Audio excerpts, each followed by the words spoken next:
গতকালকে ফোন করে বলেছে উনি গত পরশু রাতে আমাদের অর্থমন্ত্রীকে স্বপ্ন দেখেছেন।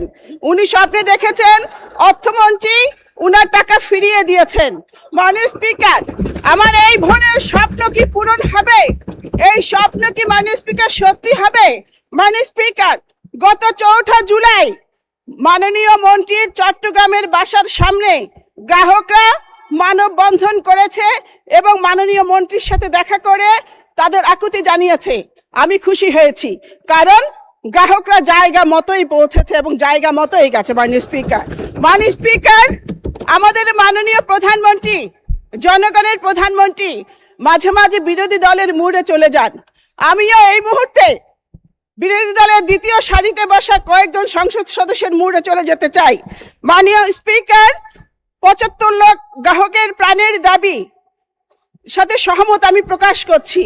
সেটি হচ্ছে, একদিকে মানুষ টাকা তোলার চিন্তায় আছে, আরেকদিকে এখানে যোগ হয়েছে হেয়ার কাট নামক এক মরণ কাট সমস্যা। মরার উপর খাড়ার গা। মাননীয় স্পিকার, আমি মাননীয় মন্ত্রীকে বিনয়ের সাথে প্রশ্ন করতে চাই। আমি জানতে চাই যে ব্যাংক ডাকাতদের ডাকাতির এবার কেন আমানতকারীদের নিতে হবে? আমানতকারীদের কি অপরাধ?